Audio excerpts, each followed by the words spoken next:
रत्नागिरी जिल्ह्यामध्ये गेल्या 2 दिवसामध्ये एकूण 4 प्रकरणामध्ये सोशल मीडिया संदर्भातला जो आक्षेपार्ह पोस्टचा प्रकार आहे त्याच्याबद्दल गुन्हे दाखल करण्यात आलेले आहेत.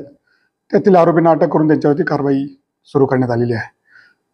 या संदर्भात आम्ही जेव्हा सर्व प्रकरणांचा अभ्यास घेतला तेव्हा असं लक्षात आलं की व्हॉट्सॲपच्या माध्यमातून बऱ्याच ठिकाणी अशा प्रकारच्या पोस्ट प्रसारित केल्या जातात. तेव्हा वेगवेगळ्या प्रकारचे जे ग्रुप्स आहेत त्या ग्रुपच्या व्हॉट्सॲप ग्रुपच्या ॲडमिनला एक नोटीस देणं जरुरीचं वाटलं, म्हणून आम्ही भारतीय दंड प्रक्रिया संहितेचे कलम 149 अन्वये सर्वांना नोटीस देण्याचं निश्चित केलं. या नोटीसमध्ये CRPCच्या कलम 39 अन्वये प्रत्येक नागरिकाचं कर्तव्य आहे, जिथं कुठेही दखलपात्र गुन्हा होत असेल, कॉग्निजेबल गुन्हा होत असेल, तो पोलिसांना किंवा संबंधित न्याय यंत्रणेला कळवणं बंधनकारक आहे.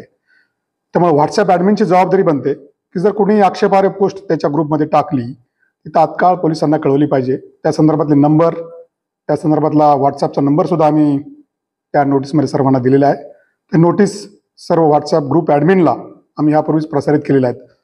तुम्हाला या व्हिडिओद्वारे सर्वांना विनंती करायची आहे, अशा प्रकारच्या पोस्ट टाकून समाजामध्ये तेढ निर्माण करणाऱ्या लोकांवरती वेळीच प्रतिबंध करण्यासाठी आम्हाला सहकार्य करावं, प्रशासनाला सहकार्य करावं आणि पोलिसांना ही माहिती देऊन अशा लोकांच्यावरती कडक अशा प्रकारची कायदेशीर कारवाई करण्यासाठी पोलिसांना मदत करावी. धन्यवाद.